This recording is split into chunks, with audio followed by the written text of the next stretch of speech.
करते हैं। जैसे कि इस मॉडल का टॉपिक है इस्लाम the complete way of life, यानी इस्लाम न सिर्फ मज़हब है बल्कि इस्लाम एक दीन है। दीन का मतलब होता है कंप्लीट वे ऑफ लाइफ, निज़ाम हयात, ज़िंदगी गुजारने का तरीका। आज हमारा समाज डिफरेंट प्रॉब्लम से दो चार हो रहा है। समाज कई सोशल प्रॉब्लम से निपट नहीं पा रहा है, तो इन सभी प्रॉब्लम का कंप्लीट सोल्यूशन हमें इस्लाम देता है। जैसा कि हमारे सोसाइटी में है कि चोरी, डकैती, ये सारे क्राइम बढ़ते जा रहे हैं। इसकी वजह क्या है कि जब इंसान की बुनियादी ज़रूरतें पूरी नहीं होती हैं, उसे जायज़ तरीके से नहीं मिलता है, तो वो नाजायज़ तरीका इख्तियार करता है, जैसे कि चोरी करता है, डकैती करता है, बैंकों में चोरी करता है, यहाँ तक कि गरीबों से इंटरेस्ट लिया जा रहा है, जिससे गरीब और गरीब होता जा रहा है, अमीर और अमीर। तो हमारा इस्लाम इसका बेहतरीन सोल्यूशन प्रेजेंट करता है कि इस्लाम में एक इस्लामिक सोसाइटी में एक इस्लामिक बैंक हो जो कि इंटरेस्ट फ्री, जिससे कि इकोनॉमिक्स बैलेंस बना रहेगा सोसाइटी में। और साथ ही ज़कात का सिस्टम है, ज़कात जो कि फ़र्ज़ है। अगर हर अमीर इंसान गरीब को ज़कात पहुँचाएगा और उसकी ज़रूरतें पूरी हो जाएंगी, तो जाहिर सी बात है कि वो चोरी डकैती नहीं करेगा। इसके बाद भी अगर कोई लालच में आकर चोरी करता भी है, तो सज़ा उतनी सख्त है कि चोरी करने वाले का हाथ काट दिया जाए। यानी अगर चोरी करने वाले का हाथ काट दिया जाए और ज़कात का सिस्टम सोसाइटी में नाफिज कर दिया जाए, तो जाहिर सी बात है कि ऐसी पुअर सोसाइटी ना के बराबर हो जाएगी। इसके बाद है कि डाउरी सिस्टम, दहेज की प्रथा बढ़ती जा रही है और यहाँ तक कि दहेज के लिए हत्या तक की जाती है। अभी भी हमारी इंडियन गवर्नमेंट से निपट नहीं पा रही है। तो हमारा इस्लाम इसका बेहतरीन सोल्यूशन देता है कि हमारे इस्लाम में है कि डाउरी सिस्टम है ही नहीं, बल्कि इस्लाम औरत को महर देने के लिए कहता है कि जब वो निकाह करके अपने शौहर के घर आएगी तो इतने सारे दहेज लेकर नहीं, बल्कि उसे शौहर से महर मिलेगा। यानी इस्लाम में औरत की इज़्ज़त अफजाई की गई ताकि कोई निकाह करके उस ज़िंदगी से खिलवाड़ न कर सके। इसके बाद है कि रेप, स्टैटिस, ज़िना, बिलजब, छेड़छाड़, इंसेस्ट, ये सारे केसेस बढ़ते जा रहे हैं और पूरी दुनिया सारा वर्ल्ड से निपटने की तरह तरह की कोशिशें कर रहा है, लेकिन कोई हकीकी सॉल्यूशन की तरफ नहीं आ रहा है, जो कि हमारा इस्लाम प्रेजेंट करता है कि इस्लाम में औरत और मर्द दोनों को पर्दे का हुक्म है। औरत को चाहिए कि बापर्दा होकर बाहर निकले, जो कि अल्लाह का हुक्म है। इसके बाद भी अगर रेप केसेस पाए जाते हैं तो हमारे इस्लाम की सज़ा इतनी सख्त है, सज़ाए मौत, कैपिटल पनिशमेंट, या उसे स्टोनिंग कर दे, यानी पत्थरों से तब तक मारा जाए जब तक कि वो मर ना जाए। जो सज़ा हमारे इस्लाम में है वो और कहीं नहीं। यानी अगर हर औरत बापर्दा होकर बाहर निकले और रेपिस्ट को सज़ाए मौत दी जाए, तो डेफिनेटली ये क्राइम सोसाइटी में लोअर से लोवेस्ट हो जाएगा। इसके बाद है कि करप्शन हर तरफ बढ़ रहा है, हर जगह लीडर्स हैं, नेता हैं जो कि कुर्सी के लिए लड़े, हर किसी को चेयर चाहिए। हमारा इस्लाम क्या कहता है कि इस्लाम में कोई हाकिम बादशाह नहीं होता है, इस्लाम में कोई प्रेसिडेंट प्राइम मिनिस्टर नहीं होता है, बल्कि इस्लाम में खलीफा होता है। खलीफा का मतलब होता है रिप्रेजेंटेटिव, यानी हमारे अल्लाह का जो भी हुक्म है, जो भी उसका ऑर्डर है, उसे खलीफा सिर्फ एग्जीक्यूट करता है, करवाता है, खुद अमल करता है, करवाता है, अपना लॉजिक नहीं लगाता है, अपना कानून नहीं बनाता है, बल्कि इस्लाम में सब कुछ कुरान से आता है। यानी कानून अल्लाह बनाएगा, खलीफा सिर्फ इसको हैंडल करता है। और हमारा अल्लाह का जो भी हुक्म है कुरान में बिल्कुल इंसाफ पर मबनी है, अदल के साथ है। यानी जब खलीफा इंसाफ पर मबनी हुक्म लगाएगा और सोसाइटी में सबके साथ अदल होगा, तो जाहिर सी बात है कि हमारे समाज में भी अमन होगा। इससे साबित होता है इस मॉडल से कि इन सभी प्रॉब्लम का प्रैक्टिकल सोल्यूशन हमारे इस्लाम में मौजूद है, जो कि हमें खुद समझना चाहिए और दूसरों को भी समझाना चाहिए। जज़ाकल्लाहु खैरा। अस्सलाम वालेकुम रहमतुल्लाहि व बरकातुहू। ये मॉडल हिजाब कामयाबी में रुकावट नहीं है, इस बात पे बेस्ड है। जनरली हम लड़कियों की थिंकिंग होती है कि अगर हम स्कूल कॉलेजेस में हिजाब करके जाएंगे तो हमें बहुत कवाहतों का सामना करना पड़ेगा, पर ऐसा कुछ नहीं है। माशरे में ऐसे बहुत सारे एग्जांपल्स मौजूद हैं जो लड़कियां हिजाब भी करती हैं और माशाल्लाह सक्सेसफुल भी हैं। आइए सबसे पहले एग्जांपल लेते हैं सिस्टर नौहिरा शेख का। Sister Nowhera Shaikh international business women है और वो CEO हैं हीरा ग्रुप ऑफ इंस्टीट्यूशंस की, और माशाल्लाह हिजाब के साथ वो सक्सेसफुल लेडी हैं। दूसरा एग्जाम्पल है डॉक्टर सुमैया का। डॉक्टर सुमैया ने 2008 में 12 गोल्ड मेडल्स हासिल किए और MBBS की डिग्री कंप्लीट की। वहाँ पर मौजूद डॉक्टर APJ अब्दुल कलाम और CEO ऑफ विप्रो कंपनी अजीम प्रेम जी, वो लोग शॉक्ड हो गए, हैरत में आ गए कि एक खातून हिजाब में रह के 12 गोल्ड मेडल्स कैसे हासिल कर सकती है। अल्हम्दुलिल्लाह हिजाब इनकी सक्सेसफुल लाइफ में कोई रुकावट नहीं पैदा कर रहा है। उसके साथ ही साथ ये सिस्टर मैरिड भी थी और उन्होंने घर की रिस्पॉन्सिबिलिटी के साथ साथ पढ़ाई भी अच्छे से अकम्प्लिश की अल्हम्दुलिल्लाह।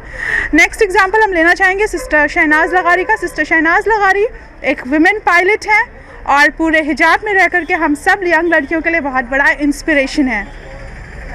जनरली जब हम पायलट के बारे में तसव्वुर करते हैं तो हमारे जहन में ख्याल आता है कि मर्द ही हो सकते हैं पायलट। अगर हम तसव्वुर करें खातून का, तो वो खातून बेहिजाब वाली खातून हमारे जहन में आती है। लेकिन सिस्टर शहनाज लगारी ने हमारे इस मिथ को तोड़ा है और अल्हम्दुलिल्लाह she is a successful pilot. उसके साथ ही बहुत सारे माशरे में ऐसी खातून डॉक्टर हैं जो हिजाब के साथ ही मेडिकल प्रोफेशन को आगे बढ़ा रही है और उनके सक्सेसफुल करियर में कोई भी रुकावट पैदा नहीं कर रहा है हिजाब। हमारे ख़ुद के शहर में एक बहुत ही बड़ा एग्जाम्पल मौजूद है डॉक्टर ज़ेबा मारी का। She is lady doctor, she is a doctor और वो सक्सेसफुली अपने सारे मेडिकल प्रोफेशन को अकम्प्लिश कर रही है अलॉन्ग विथ हिजाब। उसके अलावा खातून अगर बिज़नेस करना चाहे खातून के सामान का तो वो और शौक़ से करे, अगर वो घर बार दोनों मैनेज कर सकती है। बस उससे कुछ चंद बातों का ख्याल रखना होगा कि महरम उसके आसपास हो ताकि वो फुली प्रोटेक्टेड हो।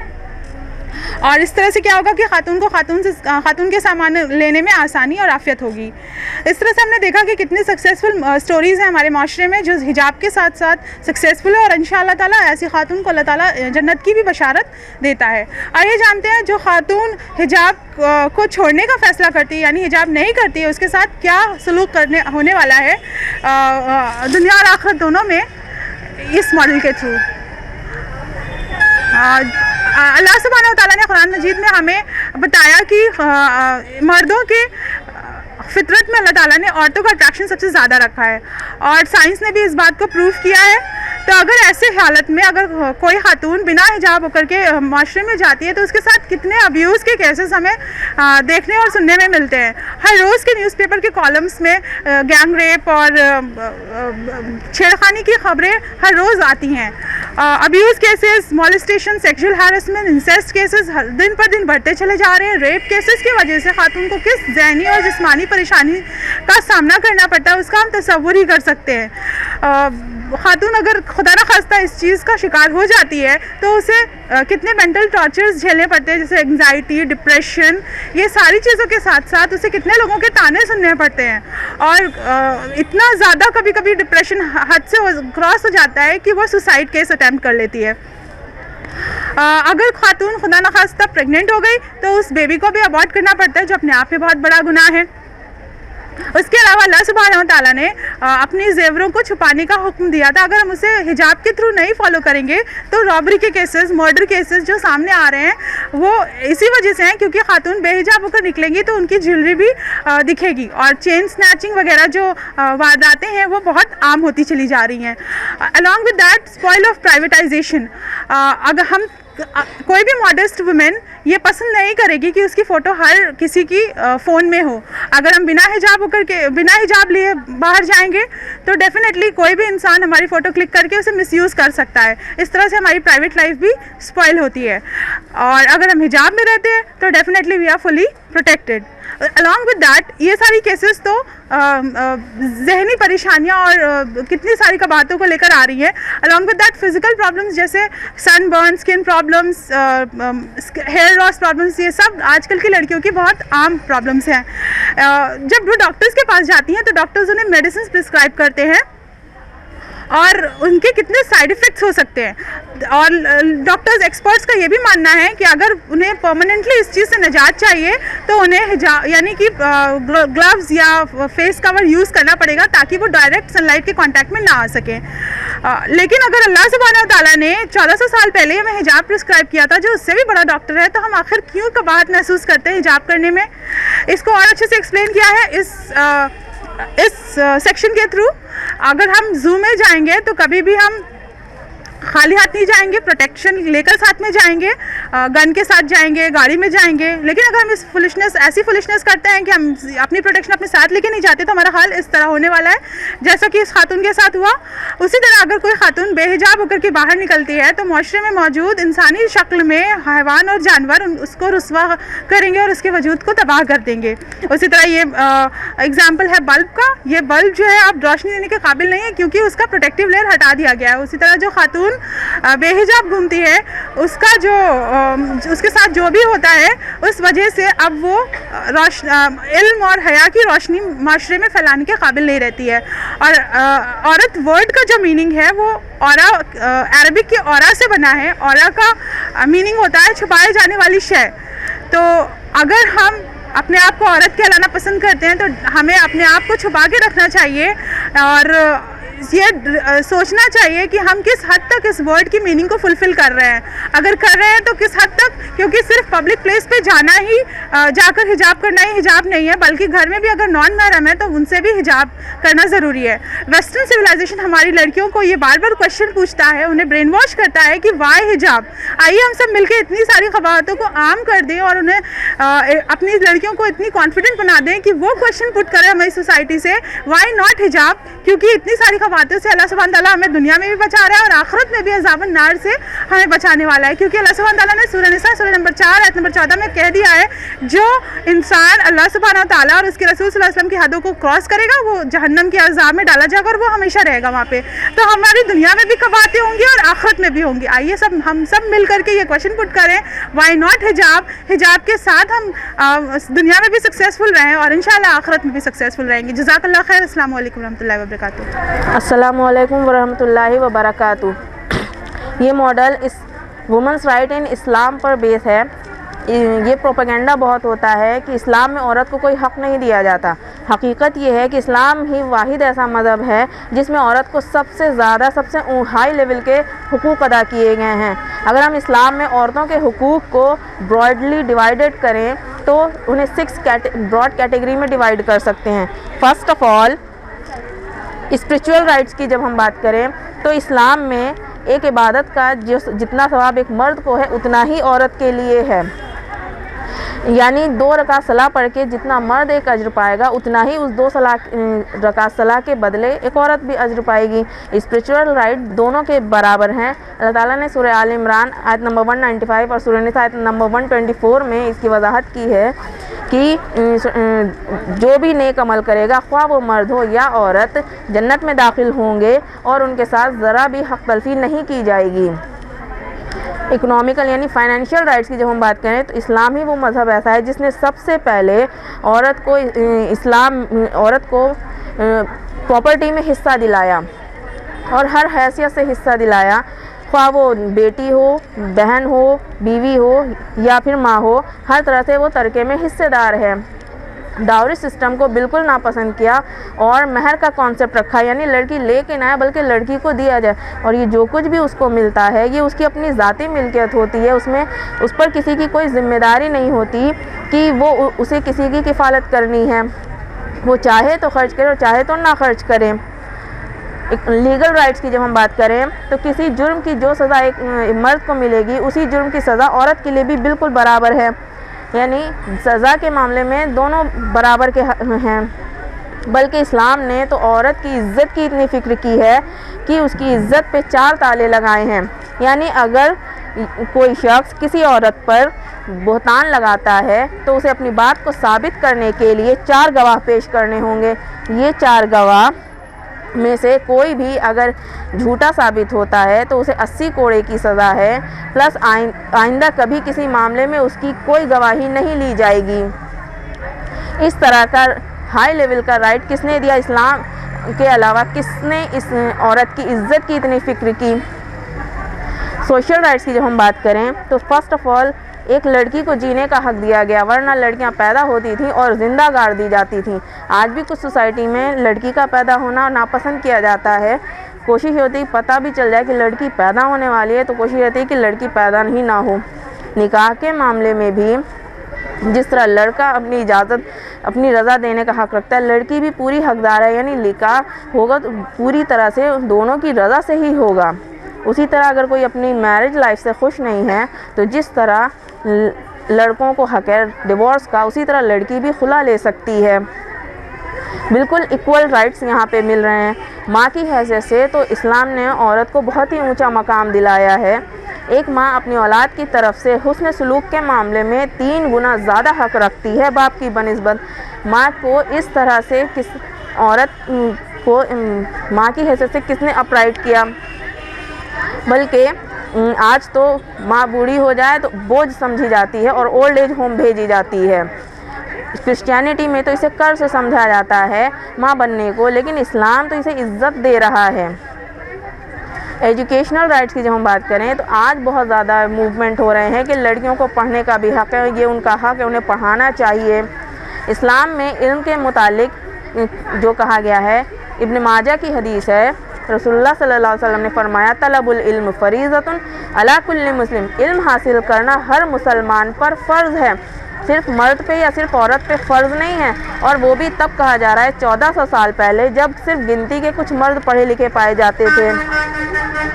और यहाँ तो सिर्फ हक़ की बात कर रहे हैं कि इल्म हासिल करना लड़कियों का भी हक़ है, यहाँ तो फ़र्ज़ किया जा रहा है। हक़ को तो हम एक वक्त को छोड़ सकते हैं, फ़र्ज़ बिल्कुल नहीं छोड़ सकते, फ़र्ज़ तो करना ही करना है, कोई गुंजाइश नहीं छोड़ी गई है। पॉलिटिकल राइट्स की जब हम बात करें तो आज वोटिंग सिस्टम आया है और कहा जाता है कि वोट देने का राइट सबको है, चाहे मर्द हो या औरत। इस्लाम में भी वोटिंग होती थी 1400 साल पहले। रसूलुल्लाह सल्लल्लाहु अलैहि वसल्लम बैत लिया करते थे। बैत का मतलब होता है कि जिसे हम अपना लीडर चुन रहे हैं वो हमारा political as well as spiritual leader होगा। तो रसूलुल्लाह सल्लल्लाहु अलैहि वसल्लम न सिर्फ मर्दों से बैत लेते थे, औरतों से भी बैत लेते थे।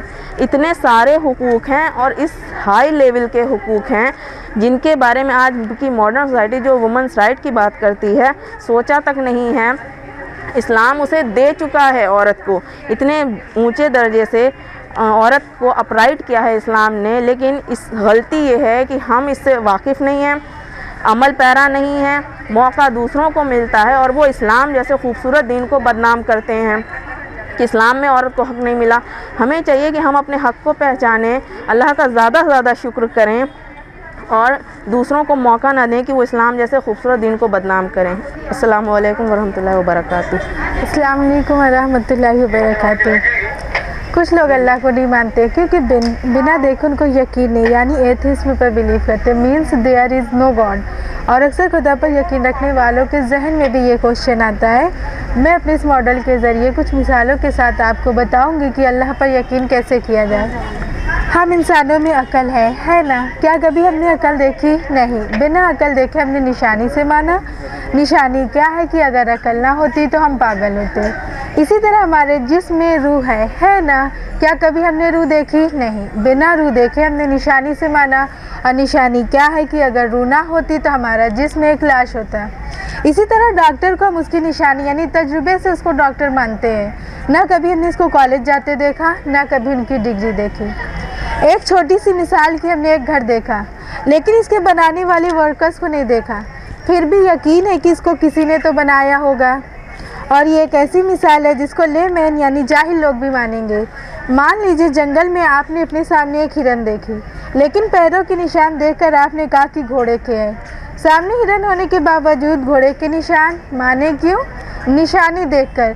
तो इसी तरह इतना बड़ा पहाड़, समुद्र, पेड़ पौधे और तरह तरह की मखलूक़ात इस बात की निशानी है कि इसको बनाने वाला कोई है। जैसा कि अल्लाह सुब्हानहू तआला फरमाते हैं सूरह ज़ुमर सूरह नंबर 39 आयत नंबर 62 में, अल्लाह हर चीज़ का पैदा करने वाला है और वो हर चीज़ पर निगहबान है। जज़ाकुमुल्लाहु खैरन कसीर। अस्सलाम वालेकुम वरहमतुल्लाहि वबरकातुहू। ये मॉडल कुरान की आयत सूरह आला पर बना है। बल तुसिरुनल हयात दुनिया वल आखिरतु व खैरुन व अबका। और तुम दुनिया की ज़िंदगी को तरजीह देते हो जबकि आखिरत इससे कहीं ज़्यादा बेहतर और बाकी रहने वाली है। यानी हम इंसान आज दुनिया की ज़िंदगी में इतने ज़्यादा खो गए हैं कि हमने आखिरत को बिल्कुल भुला दिया। अगर हम अपने से बड़े तबके के लोग को देखें तो वो मर्द इसमें क्या करते हैं? मर्द अपना ज़्यादातर पैसा और वक्त बियर बार में लगाते हैं। हम औरतों के पास अगर थोड़ा सा पैसा आ जाता है तो हम उसको शॉपिंग मॉल, अपने मेकअप, कपड़े और ज्वेलरी में लगाते हैं। कब कौन सी फ़िल्म किस सिनेमा हॉल में लगी हमको खूब अच्छे से पता होता है, वहाँ पर भी हम जाकर अपना टाइम और पैसे लगाते हैं। जैसे ही हमारे पास थोड़ा सा पैसा आ जाता है हम सोचते हैं कि इसको FD करा ले या ऐसी कौन सी पॉलिसी ले ले जिससे ये और बढ़ जाए। यानी हम इंसान पूरी तरह से दुनिया के ग्लैमर में बिल्कुल से डूब गए हैं, जबकि अल्लाह सुब्हानहू तआला फरमाते हैं कि दुनिया की ये ज़िंदगी तो खेल तमाशा है, बल्कि सच्ची और बाकी रहने वाली ज़िंदगी तो आखिरत है। तो हमको ऐसे अमल करने चाहिए जो हमको दुनिया और आखिरत दोनों में कामयाब करे। जज़ाकुमुल्लाहु खैरन कसीरा। अस्सलामु अलैकुम वरहमतुल्लाहि वबरकातुहू। ये मॉडल सूरह आल इमरान सूरह नंबर 3 आयत नंबर 92 पे बेस्ड है। अल्लाह सुब्हानहू तआला फरमाता है कि लन तनलुल बिर्रा हत्ता तुनफिकू मिम्मा तुहिब्बून व मा तुनफिकू मिन शैइन फ़इन्नल्लाहा बिही अलीम। यानी तुम हरगिज़ नेकी को नहीं पा सकोगे जब तक कि ना खर्च करो तो अपनी प्यारी चीज़ अल्लाह की राह में, और जो कुछ भी तुम खर्च करते हो अल्लाह ताला उसको जानता है। अगर आप नेक बनना चाहते हैं और नेक कहलाना चाहते हैं और उसके लिए अपनी रद्दी चीज़ें अल्लाह की राह में देते हैं, तो ये कोई बड़ी बात नहीं है, कोई बहुत बड़ी कमाल की बात नहीं है। अगर उसके लिए अगर हम चाहते हैं, हम नेकी की हाइट को पहुंचना चाहते हैं, तो हमें चाहिए कि हम अपने बिलवेड ज्वेलरीज हैं, फुटवियर हैं, ड्रेसेस हैं, इनको अल्लाह की राह में दें। मनी है जिसको हम बहुत प्यार करते हैं, बहुत ज़्यादा पसंद करते हैं, इन चीज़ों को अल्लाह की राह में खर्च करें, तब हम नेकी की हाइट को पहुंच सकते हैं। जज़ाकुमुल्लाहु खैरन कसीरा। अस्सलामुअलैकुम वरहमतुल्लाहि वबरकातुहू। इस मॉडल का मौजू है हमारी मोहब्बत का सबसे ज़्यादा मुस्तहिक कौन है। अल्लाह ताला ने फरमाया कुरान मजीद में सूरह तौबा सूरह नंबर 9 आयत नंबर 24 में, अगर तुम्हारे बाप और तुम्हारे लड़के और तुम्हारे भाई और तुम्हारी बीवियाँ और तुम्हारे कुनबे कबीले और तुम्हारे कमाए हुए माल और वो तिजारत जिनकी कमी से तुम डरते हो और वो हवेलियाँ जिन्हें तुम पसंद करते हो, अगर ये सब तुम्हें अल्लाह से, उसके रसूल से, उसकी राह में जिहाद करने से ज़्यादा अजीज़ है, तो तुम अल्लाह के हुक्म से आज़ाब के आने का इंतज़ार करो। यानी इस आयत में अल्लाह ताला हमें वार्न कर रहा है, क्योंकि आज हम अल्लाह से ज़्यादा इन सारी चीज़ों से मोहब्बत करने लगे हैं। अगर हम अपने वालिदैन से बहुत ज़्यादा मोहब्बत करते हैं तो इसमें कोई गुनाह नहीं है, लेकिन वालिदैन और रिश्तेदारों की मोहब्बत अल्लाह से ज़्यादा ना होने पाए। कई बार ऐसा होता है हमारा कोई रिश्तेदार किसी पर कोई जुल्म करता है, किसी का माल नाहक तरीके से खाता है, तो हम उसको समझाने के बजाय उसका साथ देते हैं और अपने माल से तो इतनी ज़्यादा मोहब्बत है कि हम हलाल और हराम में फ़र्क भूल जाते हैं। तो अगर हमें ये सारी चीज़ें ज़्यादा अजीज़ हैं अल्लाह से, उसके रसूल से, उसकी राह में जिहाद करने से, तो हमें अल्लाह के हुक्म से आज़ाब के आने का इंतज़ार करना चाहिए। हमारी मोहब्बत का सबसे ज़्यादा मुस्तहिक अल्लाह ताला है, उसी ने हमें पैदा किया, हमारी ज़िंदगी की सारी ज़रूरतें वही पूरी करता है। इंसानों में सबसे ज़्यादा मोहब्बत प्यारे नबी सल्लल्लाहु अलैहि वसल्लम से होनी चाहिए। अल्लाह ने और उसके रसूल ने हमें हुक्म दिया जिहाद का, यानी स्ट्रगल करना, स्ट्राइव करना, हक़ को कायम करना और बातिल को मिटाने के लिए। जिहाद भी हमें अपने वालिदैन, रिश्तेदार व माल दौलत से ज़्यादा अजीज़ होना चाहिए। तो हमें ख़ुद को चेक करना है, क्या हमें अल्लाह से, उसके रसूल से और उसकी राह में जिहाद करने से ज़्यादा अजीज़ है।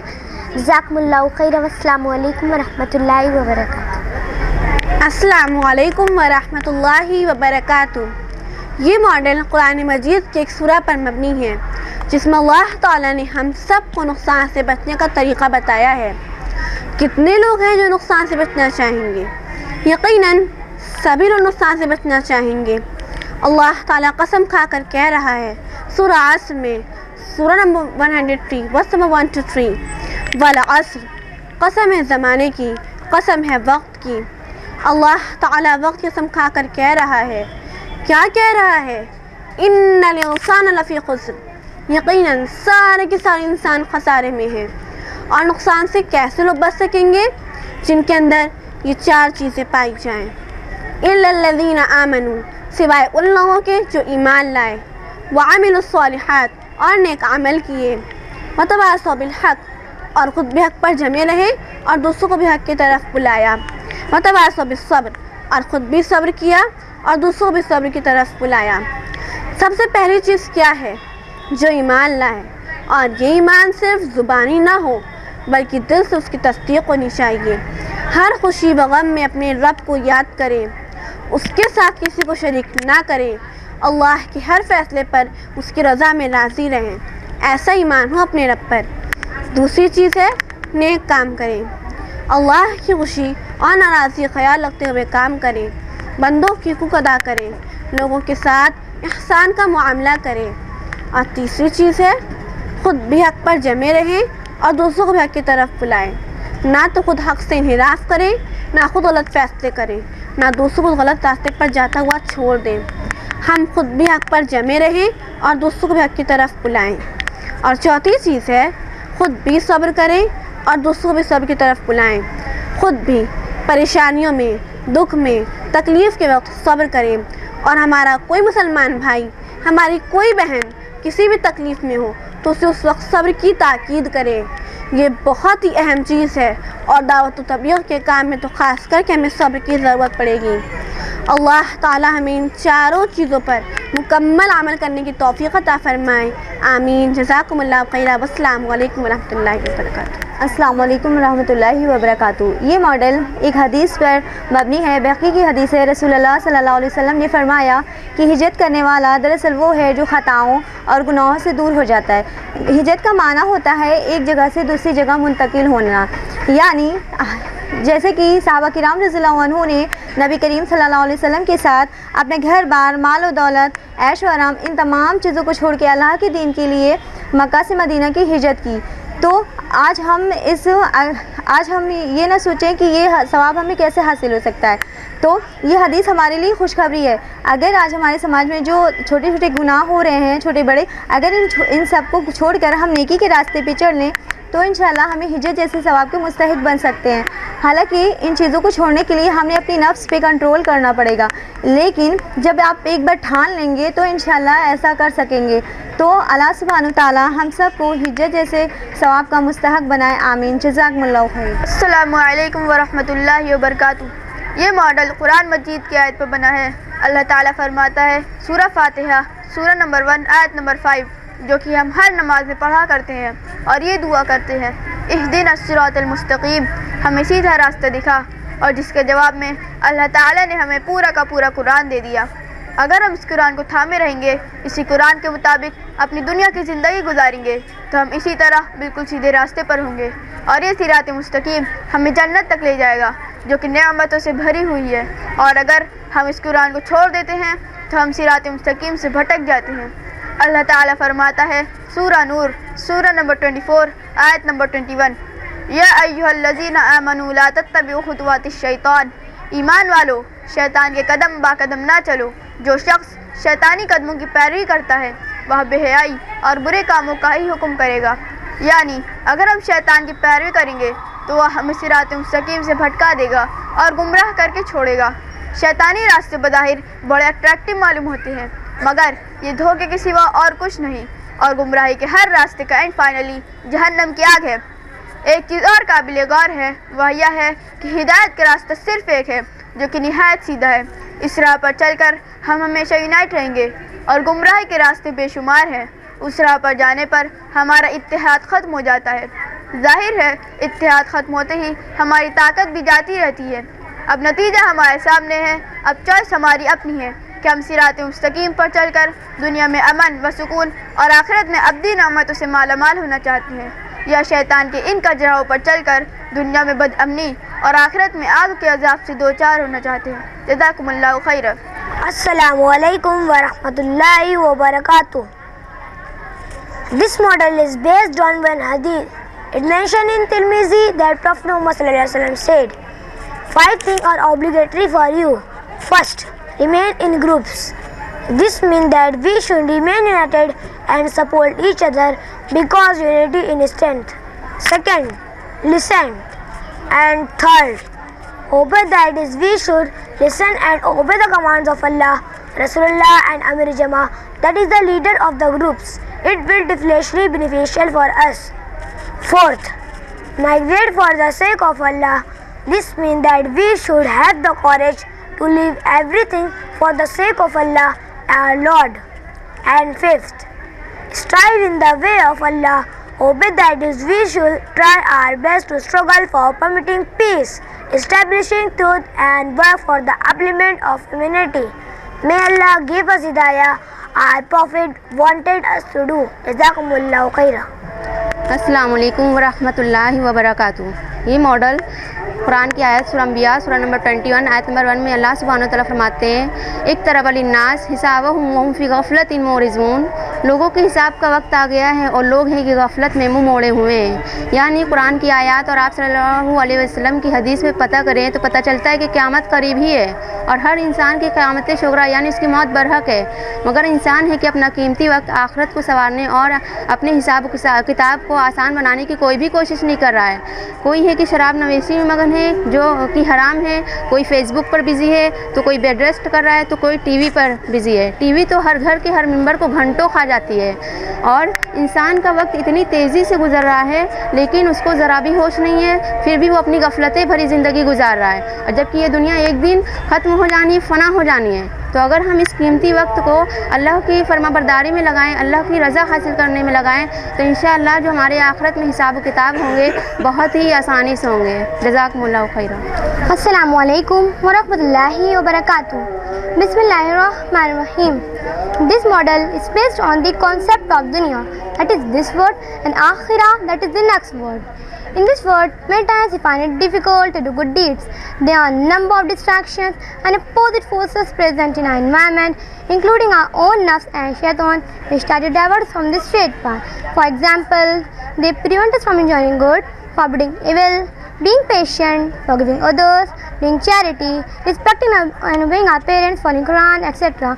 But if in these times we carry on the good work, facing all these hardships, as you can also see here, that dunya is covered with many troubles. Then the reward that we will get for bearing all this will be like this beautiful, dazzling and unending.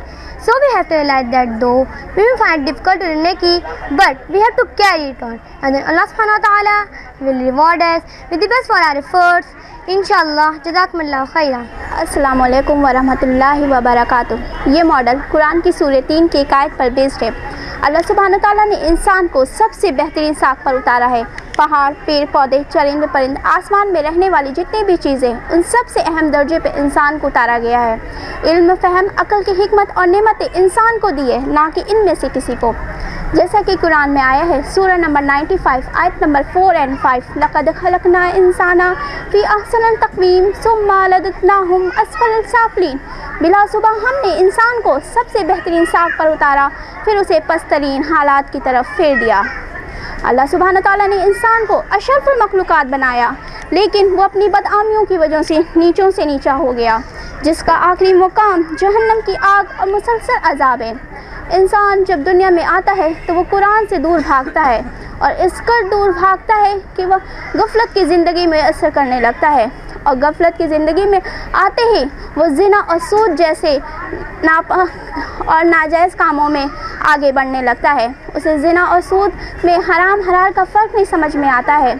वो झूठ पर आमादा हो जाता है, वो लोगों के साथ बद इखलाक हो जाता है, उसमें छोटे और बड़ों की बद इखलाक का पता नहीं रह जाता है। वो भूल जाता है कि उसने अपने बुलंद मर्तबा एजाज़ को अस्फ़ल साफ़िलीन में डाल फेंका है, जो देखने में इतनी दर्दनाक और खौफनाक है। क्या इसमें रह पाना हम सब के लिए मुमकिन है? हरगिज़ नहीं मेरे भाई बहनों, हम इसमें हरगिज़ नहीं रह सकते। तो इसलिए हमें अल्लाह सुब्हानहू तआला से सिर्फ़ एक ही दुआ करते रहना चाहिए, या अल्लाह हमें कुरान को पढ़ के समझने की तौफ़ीक़ अता फ़रमा, हमें कुरान को अपने आप में उतार लेने की तौफ़ीक़ अता फ़रमा। आमीन। जज़ाकल्लाहु खैरन। अस्सलामु अलैकुम वरहमतुल्लाहि वबरकातुहू। इस मॉडल का मौजू है तवक्कुल अल्लाह। इसका माना है अल्लाह पर भरोसा और यकीन। एक मुसलमान को हर सूरत में सिर्फ़ और सिर्फ अल्लाह ही पर भरोसा करना चाहिए, और यकीन करने का मतलब ये नहीं कि बिना कोशिश के अल्लाह पर भरोसा रखो कि हमारा ये काम हो जाएगा, क्योंकि मुझे अल्लाह पर यकीन है, बल्कि हमें कोशिश करना चाहिए और नतीजा अल्लाह पर छोड़ देना चाहिए।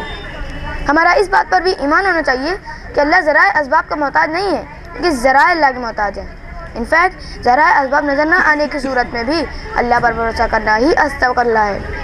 कुरान मजीद में इस बात को कई जगह वाज़ेह किया गया है कि जब कोई इंसान अल्लाह पर पूरा भरोसा करता है तो किस तरह अल्लाह उसकी मदद करता है।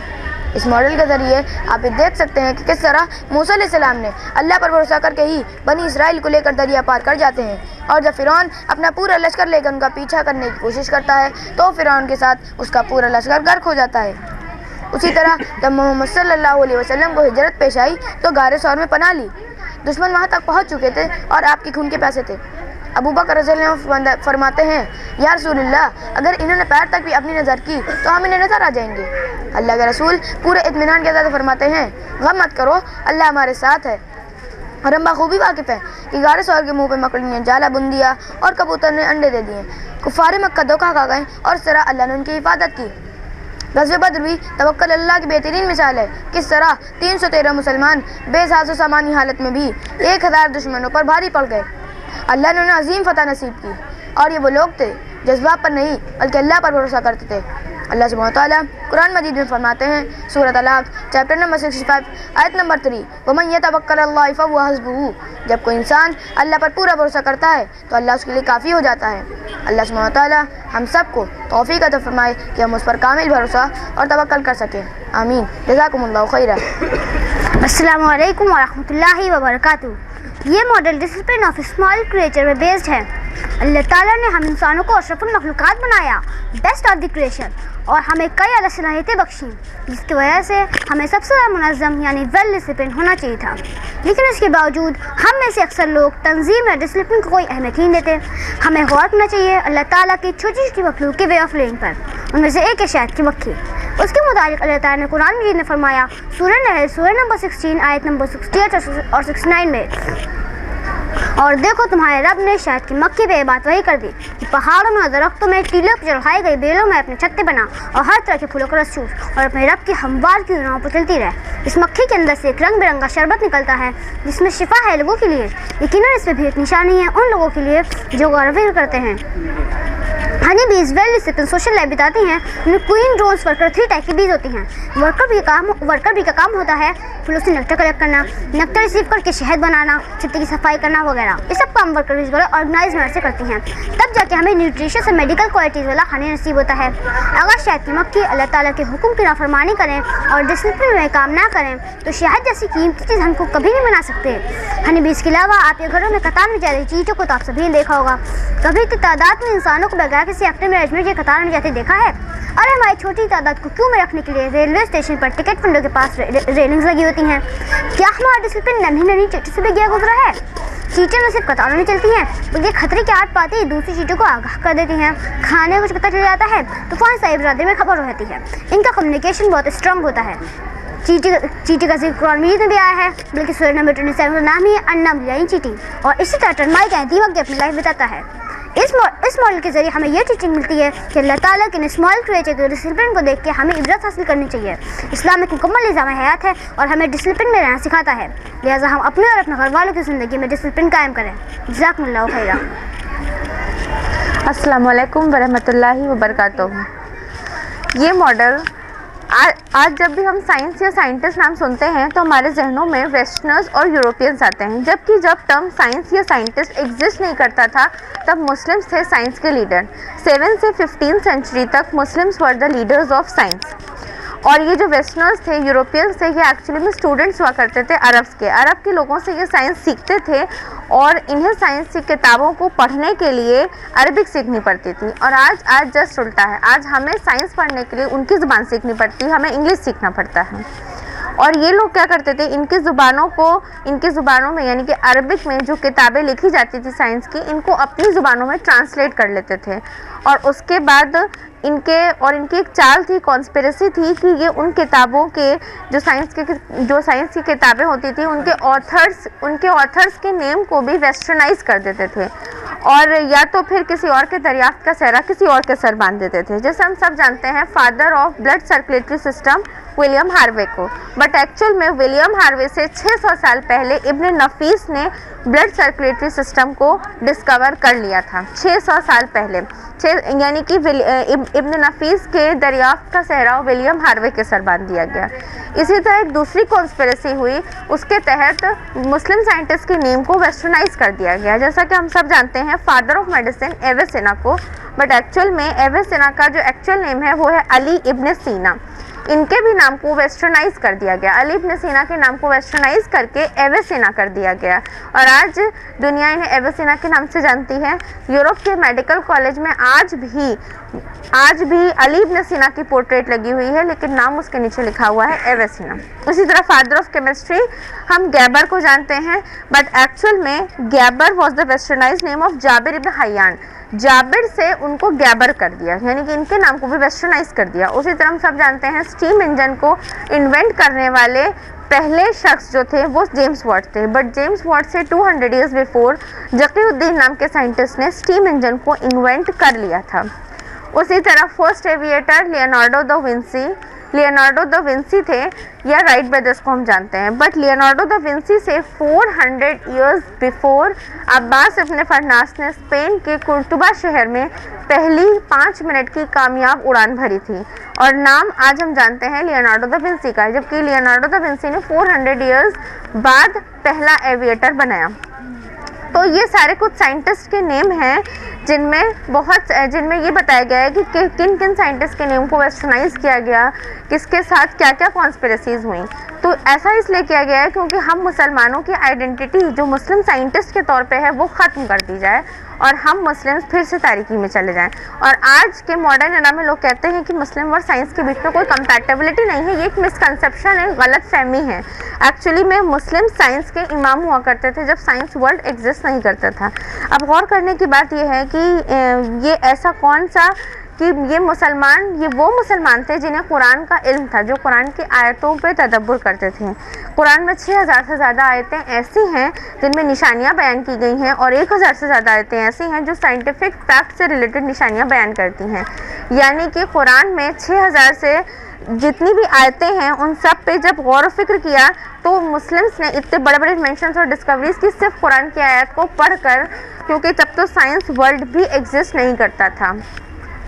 और आज का मुसलमान, और ये हमारा गोल्डन पीरियड था, ये हमारा ग्लोरियस पास्ट है, और आज का मुसलमान ज़वाल में है, उम्मत मुस्लिमा ज़वाल में है। वो इसलिए क्योंकि हमारे कुरान से दूरी बढ़ गई है, हम कुरान की आयत को समझकर नहीं पढ़ते, जिसकी वजह से आज ये हश्र हो रहा है कि हम हर चीज़ में पीछे हो गए हैं, चाहे वो आर्ट हो, चाहे वो साइंस हो, चाहे वो फ़िलासफ़ी हो। यानी कि आज हमारा कुरान से सिर्फ इतना रिश्ता है कि हम कुरान को ऊंची ताकों पे रखते हैं, उसे निकालते हैं, सिर्फ रीड करते हैं, पढ़ते हैं, चूमते हैं, आंखों से लगाते हैं, फिर उसी जगह पर वापस रख देते हैं। हम ये जानना ही नहीं चाहते कि हमारा रब्बुल इज़्ज़त हमसे क्या कहना चाहता है। तो ये मेन वजह है, ये सबब है जिसकी वजह से हम मुसलमान इतने पीछे हैं। और ये जो हमारा ग्लोरियस पास्ट है ये हमारा प्रेजेंट बन सकता है बशर्ते कि हमारे कुरान से दूरी ख़त्म हो जाए। और ये मॉडल इसलिए बनाया गया है ताकि हमारा खोया हुआ कॉन्फिडेंस वापस आए और हम लोगों को अवेयर कराएं कि हम साइंस में कितने आगे थे। और जो मॉडर्न एरा में लोग मुस्लिम्स को कहते हैं मुस्लिम्स और साइंस के बीच में कोई कंपैटिबिलिटी नहीं है, इस गलत फहमी को दूर करें। जज़ाकुमुल्लाह खैर। अस्सलामु अलैकुम वरहमतुल्लाहि वबरकातुहू। ये मॉडल कुरान और साइंस के बीच में कंपैटिबिलिटी पे बेस्ड है। इसमें 2 फैक्ट्स दिखाए गए हैं जो कुरान और साइंस दोनों से प्रूव्ड हैं। सबसे पहले हम बात करते हैं ब्रेन की। अल्लाह सुब्हान तआला ने कुरान में सूरह अलक सूरह नंबर 96 आयत नंबर 15 से 16 में फरमाया, हरगिज़ नहीं, अगर वो बाज नहीं आया तो हम उसकी पेशानी के बाल पकड़कर घसीटेंगे, उस पेशानी को जो झूठी और सख्त खताकार है। अल्लाह ताला ने कुफ़ारों की सज़ा बयान की है। यानी कि अब सवाल ये उठता है कि कुरान में सर के इस फ्रंट पार्ट को ही झूठा और गुनहगार क्यों कहा गया है। इसमें पूरा हेड है, कहीं पर भी नहीं कुरान में जिक्र है, सिर्फ सर के फ्रंट पार्ट को ही, पेशानी को ही क्यों कहा गया है।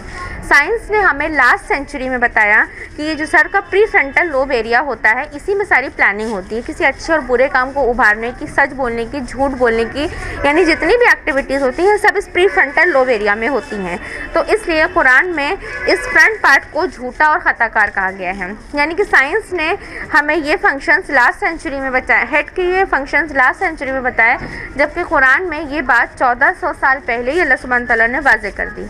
अब हम बात करते हैं फिंगरप्रिंट्स के बारे में कि कुरान और साइंस फिंगरप्रिंट्स के बारे में क्या कहता है। अल्लाह सुब्हान तआला फरमाते हैं सूरह क़यामा सूरह नंबर 75 आयत नंबर 3 से 4 में, अयहसबुल इंसानु अल्लन नजमअ इज़ामहु बला क़ादिरीना अला अन नुसव्विअ बनानहु। क्या इंसान ये समझ रहा है कि हम उसकी हड्डियों को जमा नहीं कर सकते? क्यों नहीं, हम तो उसकी उंगलियों के पोर तक ठीक कर देने पर कादिर हैं। कुफ़ार ये कहते थे कि ये कैसे मुमकिन है जिस इंसान को मरे हुए हज़ारों सैकड़ों साल गुजर चुके हों, जिसके जिस्म का अज्जा न मालूम खाक में कहाँ मिल गया हो, जिसकी हड्डियाँ न जाने बोसीदा होकर ज़मीन में कहाँ मुंतशिर हो गई हों, कोई जल के मर गया हो, किसी को मछलियाँ खा गई हों, कोई दरिंदों के पेट में चला गया हो, कोई समुंदर में गर्क हो गया हो, उन सब के अज्जाए जिस्म को फिर से इकट्ठा करके फिर से वही इंसान बनकर खड़ा हो जाए जो वो हज़ारों साल पहले था, ये कैसे मुमकिन है। तो इसका अल्लाह सुब्हान तआला ने इंतहाई माकूल और पुरजोर जवाब इस छोटे से सवाल की शक्ल में दिया है कि क्या तुम ये समझ रहे हो कि हम तुम्हारी हड्डियों को जमा नहीं कर सकते? क्यों नहीं, हम तो तुम्हारी उंगलियों के पोर तक ठीक कर देने पर कादिर हैं। यानी अल्लाह सुब्हान तआला कह रहे हैं कि हम तुम्हें तुम्हारी हड्डियों के साथ खड़ा कर देंगे, और ये ही नहीं, तुम्हारी उंगलियों के पोर तक ठीक कर देंगे, यानी कि तुम्हारी फिंगरप्रिंट्स तक वैसा ही बना देंगे जो वो पहले थी और उससे तुम्हारी पहचान होगी। ये अल्लाह सुब्हान तआला ने 1400 साल पहले हमें बता दिया। और साइंस ने 1880 में फिंगर प्रिंटिंग की टेक्निक डिस्कवर की, इन्वेंट किया कि फिंगरप्रिंट से बताए कि सबके यूनिक होते हैं और इसका फॉरेंसिक साइंस में बहुत यूज़ होता है। ये हमें साइंस ने 1880 में बताया कि सबकी यूनिक होती हैं और ये आइडेंटिफिकेशन के लिए बहुत यूज़फुल होता है। ये हमें 1880 में पता चला, जबकि कुरान में 1400 साल पहले, यानी कि 1400 साल पहले कौन जानता था कि सबकी फिंगरप्रिंट्स यूनिक होती हैं? बेशक अल्लाह सुब्हाना ताला, क्योंकि वो हमारी तख्लीक करने वाला है। यानी कि कुरान में इतनी बड़ी बड़ी निशानियाँ मौजूद हैं और ये इल्म वालों के लिए नसीहत है। जज़ाकुमुल्लाह खैर। अस्सलाम वालेकुम वरहमतुल्लाहि वबरकातुहू। ये मॉडल सिमिलैरिटीज़ पर बेस्ड है, similarities amongst Islam, Hinduism and Christianity. Islam मज़हब कह रहा है, सूरह Ikhlas chapter number 112 verse number 1, कुल हुवल्लाहु अहद, कह दीजिए अल्लाह एक है। हिंदू मज़हब कह रहा है, छंदोग्य उपनिषद अध्याय 6 अभ्यास 2 श्लोक नंबर 1, एकम एव द्वितीयम, यानी कि वो ईश्वर एक है। और हिंदू मज़हब का ब्रह्म सूत्र है, एकम ब्रह्मम द्वितीय नास्ते नेह न नास्ते किंचन, यानी वो ईश्वर एक है, दूसरा नहीं है, ज़रा भी नहीं है। और क्रिश्चियनिटी कह रही है, gospel of Mark chapter number 19 verse number 29, O children of Israel my lord is only one God, यानी ए बनी इसराइल मेरा मालिक एक खुदा है। इस तरह से हिंदुइज़्म, इस्लाम और क्रिश्चियनिटी तीनों कह रहे हैं गॉड इज़ वन। दूसरी सिमिलैरिटी है, हिजाब इज़ कंपल्सरी। इस्लाम मज़हब कह रहा है, सूरह अहज़ाब चैप्टर नंबर 33 वर्स नंबर 59, ए नबी अपनी बीवियों, बेटियों और मोमिन औरतों से कह दीजिए कि जब वो घर से बाहर जाए तो हिजाब ले लिया करे, मुमकिन है पहचान ली जाएंगी और सताई न जाएंगी। हिंदू मज़हब कह रहा है कि ब्रह्मा ने आपको स्त्री बनाया, इसलिए अपने नेत्रों को नीचे रखिए और अपने आप को वस्त्रों से ढक लीजिए। क्रिश्चियनिटी कह रही है कि अगर कोई औरत पर्दा ना करे, अपने सर को खुला रखे, तो उसके बाल को शेव कर दो, यानी कि मूंड दो। इस तरह से तीनों मज़हब कह रहे हैं कि औरत के लिए पर्दा फ़र्ज़ है, और सबसे ज़्यादा हार्ड पनिशमेंट अगर किसी मज़हब में है बेहिजाबी की, तो वो है क्रिश्चियनिटी। तीसरी सिमिलैरिटी है, वाइन इज़ प्रोहिबिटेड। इस्लाम मज़हब कह रहा है, सूरह मायदा चैप्टर नंबर 5 वर्स नंबर 90, शराब हराम है। हिंदू मज़हब कह रहा है, मदिरा पान बुरी बात है, इससे दूर रहो। और क्रिश्चियनिटी कह रही है, डोंट गेट ड्रंक वाइन, यानी कि शराब मत पियो।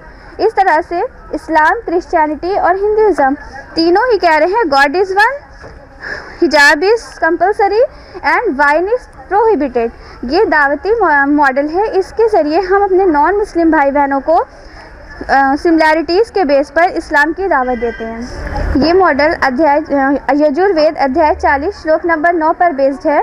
अंधात्म प्रविश्यन्ति येन संभूति मुपास्ते, यानी कि जो लोग असंभूति की पूजा करते हैं वो अंधकार में हैं, और जो लोग संभूति की पूजा कर रहे हैं वो घोर अंधकार में हैं। और यजुर्वेद कह रहा है, असंभूति संभूति दोनों की पूजा करने वाले अंधकार में जा रहे हैं। और यजुर्वेद हिंदू मज़हब की मोस्ट ऑथेंटिक बुक है, वो कह रही है कि असंभूति संभूति की पूजा मत करिए। इतना ही नहीं, यजुर्वेद कह रहा है अध्याय 32 श्लोक नंबर 3 में, नातस्य प्रतिमास्ति, यानी कि ईश्वर की कोई प्रतिमा नहीं है। हम नॉन मुस्लिम को अवेयर कराना चाह रहे हैं कि सिर्फ इस्लाम मज़हब नहीं कह रहा है कि आप इनकी पूजा ना करिए और गॉड की कोई प्रतिमा नहीं है। ये सिर्फ इस्लाम मज़हब नहीं कह रहा है, ये आपकी मजहबी ऑथेंटिक बुक यानी कि यजुर्वेद खुद कह रही है कि असंभूति और संभूति की पूजा ना करिए, सिर्फ एक ईश्वर, एक अल्लाह, एक ही गॉड की इबादत करिए जिसकी कोई प्रतिमा नहीं है। जज़ाकल्लाहु खैरा। अस्सलामु अलैकुम वरहमतुल्लाहि वबरकातुहू। अल्लाह ताला ने कुरान मजीद को नाजिल फरमाया दुनिया के तमाम लोगों को हिदायत देने के लिए, लेकिन हम मुसलमान इससे हिदायत हासिल नहीं कर रहे हैं, बल्कि इस पर तरह तरह के जुल्म कर रहे हैं। आम तौर पर हम मुसलमान इसे रोज़ाना के मामूल बनाकर नहीं पढ़ते, तकरीम और ताज़ीम में इसे कीमती खिलाफों में लपेट कर बहुत ऊंचाई पर रखते हैं, जिससे हमें इसे बार बार पढ़ने में कोताही होती है और हम इसकी ज़ाहिरी ताज़ीम की वजह से इससे दूर होते जा रहे हैं। अगर इसे पढ़ते हैं तो कुछ समझते नहीं, सिर्फ बरकत की गरज से तिलावत कर लेते हैं और इसे समझ कर ना पढ़ने का तरह तरह के बहाने बनाते फिरते हैं, जैसे कि हमें अरबी ज़ुबान नहीं आती। क्या अल्लाह ताला ने हमें अपनी अक्ल नहीं दी कि हम अरबी ज़ुबान को सीख लें? नहीं तो कम से कम तर्जुमा तो पढ़ सकते हैं। इसके बाद हमारा सबसे कॉमन उज़्र है हमारे पास वक्त नहीं है तर्जुमा का मुतालिया करने का, हमारा शेड्यूल बहुत टाइट है। हैरत है, इंसान को अपनी हिदायत, अपनी फलाह, अपनी कामयाबी के लिए वक्त नहीं है। क्या जवाब देंगे रोज़े आखिरत अल्लाह को जब हमारे सारे अमल कुरान की बुनियाद पर जज किया जाएगा?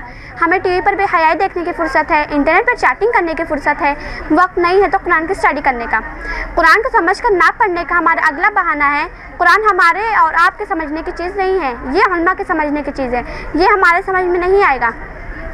अच्छा, क्या कुरान में इस आयत पर कभी हमारी नज़र नहीं पड़ी जिसे अल्लाह ने 4 बार रिपीट किया? सूरह कमर सूरह नंबर 54 आयत नंबर 17, 30, 22, 32, 40 में वलक़द यस्सरनल कुरान लिज़्ज़िक्रि फ़हल मिन मुद्दकिर, हमने कुरान को आसान बनाया समझने के लिए, फिर है कोई समझने वाला? समझने की तलक़ीन इसलिए कि हम इस पर अमल कर सकें, लेकिन हमारी अक्सरियत कुरान पर मुकम्मल अमल नहीं करती, या तो अमल ही नहीं करती या तो करते हैं तो आधा अधूरा। आज सारी बुराइयां मुसलमानों के अंदर है। अल्लाह के रसूल सल्लल्लाहु अलैहि वसल्लम ने फरमाया, सही मुस्लिम में दर्ज है, अल कुरान हुज्जतुल लका व अलैका, कुरान तेरे हक़ में हुज्जत बनेगा या तेरे खिलाफ। यानी अगर हम कुरान पर अमल करते हैं तो रोज़े आखिरत कुरान हमारे हक़ में गवाही देगा, और अगर हमारा अमल कुरान के मुखालिफ है तो वो हमारे खिलाफ गवाही देगा। अब हम खुद तय कर लें कि हमारे अमल का कुरान के साथ कैसा ताल्लुक़ है। कुरान के मुतालिक एक और फरीज़ा है, वो ये है कि हम इसे गैरत तक पहुँचाएँ। अल्लाह ताला ने फरमाया सूरह इब्राहिम सूरह नंबर 14 आयत नंबर 42 में, हाज़ा बलागुल लिन्नास व लियुनज़िरु बिही, ये पहुँचा देना लोगों तक ताकि वो खबरदार हो जाएँ। इसे गैर मुसलमानों तक पहुँचाना तो दूर, हमारा तर्ज़ अमल ये है कि अगर हम किसी गैर मुसलमान के हाथ में कुरान देख लें तो उससे इसे छीन लेना चाहते हैं, उनसे दूर रखना चाहते हैं, गोया हिदायत के ख़जाने पर सांप बनकर बैठे हैं, ना खुद फ़ायदा उठाते हैं और ना दूसरों को फ़ायदा उठाने देते हैं। कल तक बनी इसराइल के पास अल्लाह की किताब तौरात थी, लेकिन उन्होंने इसका हक़ अदा नहीं किया और इस पर जुल्म किया, तो अल्लाह ने कुरान में इनकी मिसाल कुछ यूँ दी। सूरह जुमा सूरह नंबर 62 आयत नंबर 5 में, मसलुल्लज़ीना हुमिलु तौरात सुम्मा लम यहमिलुहा कमसलिल हिमारि यहमिलु अस्फारा, मिसाल उन लोगों की जो हामिले तौरात बनाए गए थे फिर उन्होंने उसको नहीं उठाया, इस गधे की सी है जो बहुत सारी किताबों का बोझ लादे हुए हो। आज यही रवैया कुरान के साथ हमारा भी है, तो क्या हमारी मिसाल कुछ गधे से बेहतर है? अल्लाह ताला हम सबको कुरान के हुकूक अदा करने की तौफीक अता फरमाए और इस पर जुल्म करने से बचाए। आमीन। जज़ाकुमुल्लाहु खैरन। अस्सलाम वालेकुम रहमतुल्लाहि व बरकातुहू। ये मॉडल कुरान की एक सूरा पे बेस्ड है कि कुरान हम सब के लिए। अल्लाह सुब्हान ताला ने जो अपनी ये किताब हमें दी है कुरान मजीद, इसमें कहीं भी ऐसा नहीं लिखा कि कुरान सिर्फ मुस्लिम या फिर अरब्स के लिए। अल्लाह सुब्हान ताला फरमाता है कि कुरान तमाम दुनिया वालों के लिए। अल्लाह सुब्हान ताला ने कुरान मजीद में फरमाया है सूरह बकरा सूरह नंबर 2 आयत नंबर 185 में, हुदल लिन्नास, जिसकी मीनिंग होती है तमाम दुनिया वालों के लिए हिदायत। अल्लाह सुब्हान ताला कहता है कि कुरान मजीद एक ऐसा नायाब तोहफ़ा है आप लोगों के लिए जिसे आप इसे अपने तक ही महदूद नहीं रख सकते, और उसने हुक्म दिया है, हमारा फ़र्ज़ बनता है कि हम कुरान को पढ़ें, समझें, औरों तक पहुँचाएँ, फिर चाहे वो हिंदूज़ हों, मुस्लिम हो, किसी भी रिलीजन के हों। हमें अपनी ये किताब सभी गैर मुस्लिम भाई बहनों तक पहुंचाना है, फिर वो चाहे किसी भी रिलीजन के हों। अल्लाह सुब्हान ताला हमसे कहता है कि अगर हमने ऐसा नहीं किया, इसे दूसरों तक नहीं पहुंचाया, इसका मतलब ये होगा कि हमने कुरान का हक़ अदा नहीं किया, और रोज़े आखिरत के दिन अल्लाह सुब्हान ताला हमसे पूछेगा कि क्या हमने कुरान का हक़ अदा किया, उस वक्त हम क्या जवाब देंगे। अल्लाह सुब्हान ताला हम सबको कुरान मजीद का सही तरीके से हक़ अदा करने की तौफ़ीक़ अता फ़रमाए। जज़ाकुमुल्लाहु खैरा। अस्सलामु अलैकुम रहमतुल्लाहि व बरकातुहू। अस्सलामु अलैकुम व रहमतुल्लाहि व बरकातुहू। ये मॉडल इस्लाम में फैली हुई गलतफहमियों को दूर करने के लिए बनाया गया है। जैसे लोग पूछते हैं कि मुसलमान इलिटरेट और बैकवर्ड होता है, अपनी औरतों को हिजाब करवाते हैं, टेररिस्ट होते हैं, एक से ज़्यादा शादियां करते हैं, गोश्त खाते हैं, और इस्लाम तलवार से फैलाया गया है। और हम इन सब चीज़ों का आंसर नहीं दे पाते क्योंकि हमें खुद इनके जवाब पता नहीं होते। वो इसलिए क्योंकि हमारा कुरान से ताल्लुक़ बहुत कम है। अगर हम अपना कुरान से ताल्लुक़ बढ़ाएंगे तो हमें पता चलेगा कि इस्लाम में क्या क्या चीज़ों के जवाब हमें नॉन मुस्लिम भाई बहनों को कैसे देने चाहिए। जैसे इस्लाम तलवार से फैलाया गया, हरगिज़ नहीं। आप एग्ज़ाम्पल के तौर पे इंडिया ले लीजिए। आज मुसलमानों की पॉपुलेशन इंडिया में बहुत कम है। अगर इस्लाम तलवार से फैलाया गया होता तो आज यकीनन मुसलमानों की परसेंटेज ज़्यादा होती और नॉन मुस्लिम की परसेंटेज बहुत कम होती। जहाँ तक टेररिस्ट की बात है तो आज हर सोसाइटी में, हर रिलीजन में आप कुछ ग्रुप ऑफ पीपल अच्छा देखेंगे, कुछ ग्रुप ऑफ पीपल बुरे होते हैं। मुसलमानों में उन बुरे लोगों को लेकर पूरी कौम को बदनाम किया जा रहा है कि मुसलमान टेररिस्ट होते हैं। अस्सलाम वालेकुम वरहमतुल्लाहि वबरकातुहू। ये मॉडल सूरह निसा सूरह नंबर 4 आयत नंबर 75 पर बेस्ड है। अल्लाह सुब्हानहु तआला फरमाते हैं, वमा लकुम ला तुकातिलूना फी सबीलिल्लाहि वल मुस्तज़अफ़ीना मिनर रिजालि वन निसाइ वल विल्दान, यानी आखिर क्या वजह है कि तुम अल्लाह की राह में उन बेबस मर्दों, औरतों और बच्चों की खातिर ना लड़ो जो बेबस पाकर दबा लिए गए हैं। जैसा आप देख रहे हैं आज प्रेजेंट मुस्लिम उम्मा ऑलमोस्ट हर लेवल पे सफ़र कर रही है। इराक, फ़लस्तीन, अफ़गानिस्तान, गज़ा, इसराइल, और इवन इसके एग्ज़ाम्पल हैं। इवन अगर हम अपने देश में बात करें, मुज़फ़्फ़रनगर, असम, कश्मीर, दंगे फसाद की जड़ हो रहे हैं यहाँ पे मुस्लिम। इवन हमारे अगल बगल में हमें पता नहीं होता, बच्चे या तो भूखे सो रहे हैं या तो फिर फेंका हुआ खाना खाने को मजबूर हैं, और हम इन सारी एक्टिविटीज़ को नज़रअंदाज करते हुए अपने डे टू डे एक्टिविटीज़ में एज इट इज़ बिज़ी हैं। हमारी ख़वातीन हैं रोज़ कुकिंग में बिज़ी हैं, उसके बाद उन्हें टाइम मिल जाता है अपनी पार्टीज़ में बिज़ी हैं, उस गपशप में बिज़ी हैं, उसके बाद उन्हें टाइम मिल जाता है अपनी लग्जरियस लाइफ को इन्हांस करने में बिज़ी हैं, अपनी पर्सनैलिटी को इन्हांस करने में बिज़ी हैं। फिर भी अगर उन्हें टाइम मिल जाता है तो इनका एक्सक्यूज़ होता है हम ख़वातीन हैं, हम कर भी क्या सकते हैं। लेकिन हम यहाँ पे भूल जाते हैं, अगर हम हिस्ट्री देखें तो हमें पता चलता है कि मोहम्मद सल्लल्लाहु अलैहि वसल्लम जब हिजरत पे गए थे तो ये ख़वातीन ही थी जिन्होंने मुआशरा बनाया था और सोशल डेवलपमेंट में बढ़ चढ़ कर हिस्सा लिया था।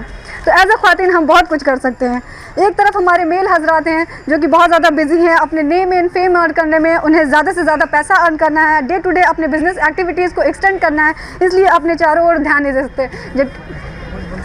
जबकि इस्लाम इसकी इजाज़त नहीं, पैसे के पीछे भागने की इजाज़त नहीं देता। अगर हम हिस्ट्री देखें तो हमें पता चलता है मोहम्मद सल्लल्लाहु अलैहि वसल्लम रिवोल्यूशन से पहले यानी नबूवत से पहले जितना भी अर्न करते थे पुअर्स में डिस्ट्रीब्यूट कर देते थे। तो हमें सब नहीं डिस्ट्रीब्यूट करना, बट अपनी इनकम का कुछ परसेंटेज एज ज़कात, सदका, by charity, by any mean हमें डिस्ट्रीब्यूट करना है। अब चूँकि हम बहुत ज़्यादा बिजी हैं, हमने अपने बच्चों को भी बिजी कर दिया है ताकि वो हमें डिस्टर्ब ना करें। वक्त से पहले तरह तरह के टेक्नोलॉजिकल प्रोडक्ट्स अवेलेबल करवा के, जैसे टीवी, इंटरनेट, वीडियो गेम इसके एग्जांपल हैं। हम अपने बच्चों से कहते हैं तो अपने पे फोकस करो, अपना पढ़ो और अपना अच्छा स्कोर करो, तुम्हें अच्छे से अच्छा अर्न करना है, जबकि इस्लाम इसकी इजाज़त नहीं देता। अल्लाह सुब्हानहू तआला फरमाते हैं सूरह अल इमरान सूरह नंबर 3 आयत नंबर 110 में, कुंतुम खैरा उम्मतिन उखरिजत लिन्नास तअमुरूना बिल मारूफ व तनहौना अनिल मुनकर व तुमिनूना बिल्लाह, यानी you are the best of the people. तुम खैर उम्मा हो और तुम मैदान में लाए गए हो लोगों की हिदायत और इस्लाह के लिए। तुम नेकी का हुक्म देते हो, बदी से रोकते हो और अल्लाह पर ईमान रखते हो। तो हमें चाहिए कि हम ये इस्लाम के टीचिंग को हम अपने अंदर भी इम्प्लीमेंट करें और हम अपने बच्चों के अंदर भी डालें, ताकि वो जिस भी लेवल पे हैं अपने अगल बगल के सफरिंग्स को समझें। अगर उनके पास एक्स्ट्रा खिलौने हैं वो दूसरे बच्चों को दे दें, अगर उनके पास फूड है एक्स्ट्रा वो वेस्ट करने जा रहे हैं वो दूसरे बच्चों को दे दें, ताकि कोई गरीब ना रहे, कोई पिछड़ा ना रहे। और जब ये बच्चे बड़े हों, नौजवान हो, तो एक पावरफुल, स्ट्रॉन्ग, मजबूत कौम उभर कर सामने आए। वो कौम हो मुस्लिम कौम, जिसके अगेंस्ट कोई भी गैर मुस्लिम कौम, कम्युनिटी या कंट्री क्यों ना हो आँख उठाकर देखने की हिम्मत ना करे, और फिर हमारे प्रेजेंट मुस्लिम्स को इस तरह सफ़र ना करना पड़े। जज़ाकल्लाहु खैरा। अस्सलामु अलैकुम व रहमतुल्लाहि व बरकातुहू। This model is based on the compatibility between science and Quran. As you can see in this model, two scientific facts are shown. First, we will talk about the Big Bang theory. The creation of the universe is explained by the phenomena Big Bang. According to the Big Bang, the whole universe was initially one big mass, primary nebula. Then there was a Big Bang, secondary separation, which resulted in the formation of galaxies, stars, planets, the sun, the moon, etc. The Quran contains a verse regarding the origin of the universe, Surah Anbiya, Surah number 21, verse number 30. Awalam yara allazina kafaru anna samawati wal arda kanatan ratqan fafataqnahuma. Do not the unbelievers see that the heavens and the earth were joined together before we clove them asunder? This proves that the Quran is the word of God, the creator of the universe. Now, let's see what the Quran and science have to say about the shape of the earth. In earlier times, people believed that the earth is flat. Sir Francis Drake was the first to prove in 1577 that the earth is spherical. But the glorious Quran mentioned 1400 years ago that the earth is not exactly round like a ball, but it is geospherical. That is, it is flattened at the poles. It's mentioned in Surah An-Naziyat, Surah number 79, verse number 30. Wal arza ba'da zalika dahaha. Moreover, hath he made egg-shaped? The Arabic word for egg here is dahaha, which means an ostrich egg. The shape of an ostrich egg resembles the geospherical shape of the earth. Thus, the Quran correctly describes the shape of the earth. जज़ाकुमुल्लाहु खैरन वस्सलामु अलैकुम व रहमतुल्लाहि व बरकातुहू। अस्सलामु अलैकुम व रहमतुल्लाहि व बरकातुहू। ये मॉडल कुरान और साइंस की कंपैटिबिलिटी पर बेस्ड है। इस मॉडल के ज़रिए इंशाअल्लाह हम वाटर साइकिल के बारे में जानेंगे।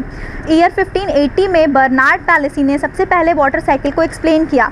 उन्होंने बताया कि किस तरह वाटर ओशन से इवापोरेट होकर छोटे छोटे क्लाउड्स का फॉर्मेशन करता है।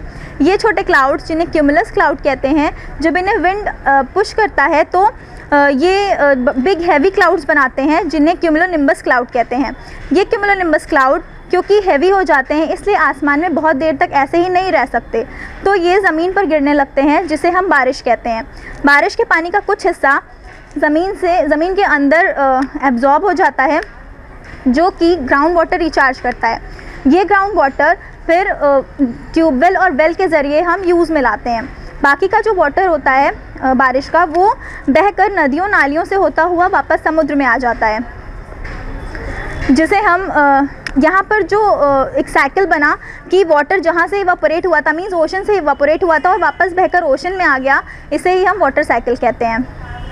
अल्लाह सुब्हान ताला ने कुरान मजीद की सूरा नूर सूरा नंबर 24 आयत नंबर 43 में फरमाया, क्या तुमने नहीं देखा कि वो अल्लाह ही है जो बादलों को चलाता है, फिर उन्हें आपस में मिला देता है, फिर उन्हें तहबतह कर देता है और फिर तुम देखते हो कि बादलों से मेह बरस रहा है।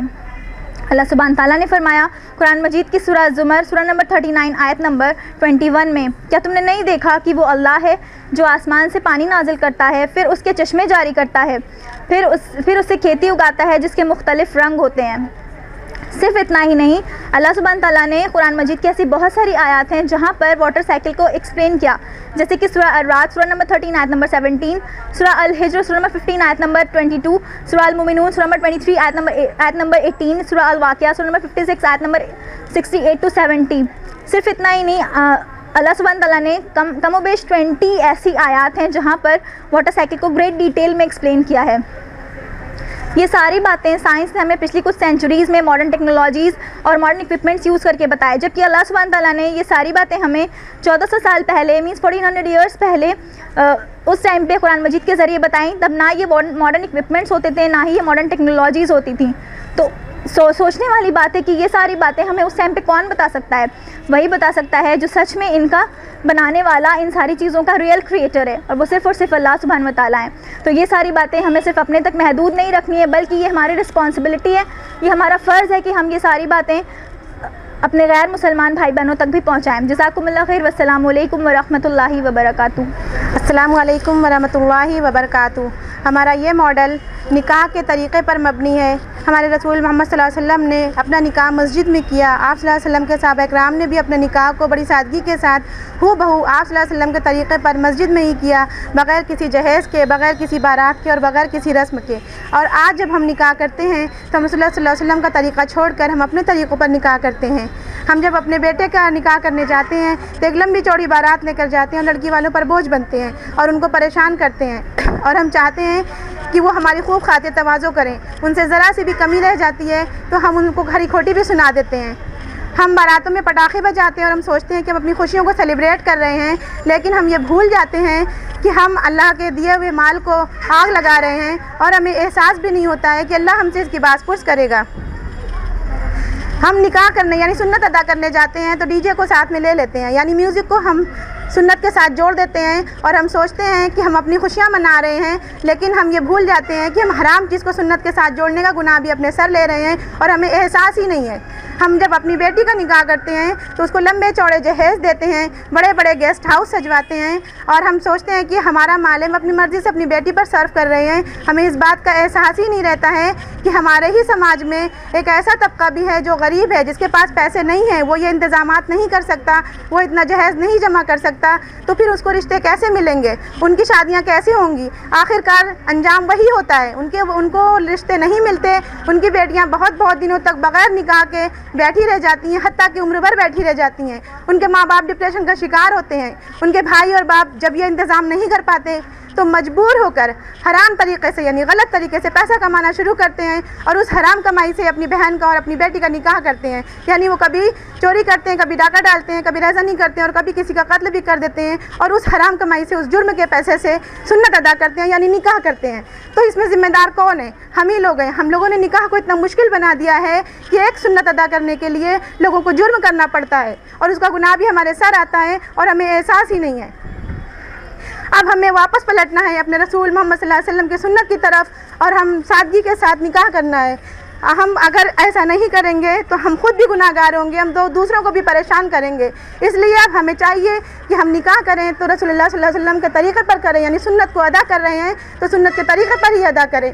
आप इमेजिन कीजिए अगर आप सुन्नत नमाज़ पढ़ेंगे तो आप अपने तरीक़े पर पढ़ें, यानी हम जैसे हम नमाज़ पढ़ते हैं वैसे ना पढ़ के दूसरे तरीक़े पर पढ़ें। हम पहले सजदे में चले जाएँ, बाद में खड़े होकर हम सूरह फातिहा पढ़ें तो क्या नमाज़ सही होगी? नहीं होगी, वो तरीक़ा गलत हो जाएगा और हम गुनाहगार हो जाएंगे। तो निकाह भी तो सुन्नत है, फिर सुन्नत को हम सुन्नत के तरीक़े पर क्यों नहीं अदा करते? हम इसीलिए हम इतने तमाम गुनाहों के ज़िम्मेदार हो जाते हैं। तो हमको चाहिए कि हम अल्लाह के रसूल की सुन्नत को सुन्नत के तरीक़े पर ही अदा करें। जज़ाकुमुल्लाहु खैरा। वस्सलामु अलैकुम वरहमतुल्लाहि वबरकातुहू। अस्सलामु अलैकुम वरहमतुल्लाहि वबरकातुहू। ये मॉडल कुरान मजीद की एक आयत पर मबनी है। अल्लाह सुब्हानहू व तआला फरमाता है सूरह हुज्जत सूरह नंबर 49 आयत नंबर 13, या अय्युहन्नासु इन्ना खलक़नाकुम मिन ज़करिन व उन्सा व जअलनाकुम शुऊबन व क़बाइला लितआरफ़ू इन्ना अक्रमकुम इन्दल्लाहि अत्क़ाकुम इन्नल्लाहा अलीमुन ख़बीर। ऐ लोगों, हमने तुम सबको एक मर्द और औरत से पैदा किया है, इसलिए तुम आपस में एक दूसरे को पहचानो, तुम्हारे कुंबे और कबीले बना दिए हैं। तुम सब में से अल्लाह के नज़दीक बाइज़्ज़त वो है जो सबसे ज़्यादा डरने वाला है। यकीन मानो कि अल्लाह दाना और बाखबर है। यानी अल्लाह सुब्हानहू व तआला ने ज़ात और कबीले महज इसलिए बनाए कि हमारा तारुफ हो सके, इस पहचान के लिए। लेकिन हमने क्या किया? इस बरादरी की बुनियाद पर ख़ुद को ऊँचा दूसरों को नीचा समझ लिया है। आज बरादरीवाद इस कदर तक जड़ पकड़ चुका है कि हम में से अक्सर लोग इसमें उलझे हुए हैं। मिसाल के तौर पर निकाह हम अपनी बरादरी में ही करते हैं। क्यों? इसलिए कि अपनी बरादरी को दूसरे बेहतर और ऊँची समझते हैं। ये तो कुरान के खिलाफ है।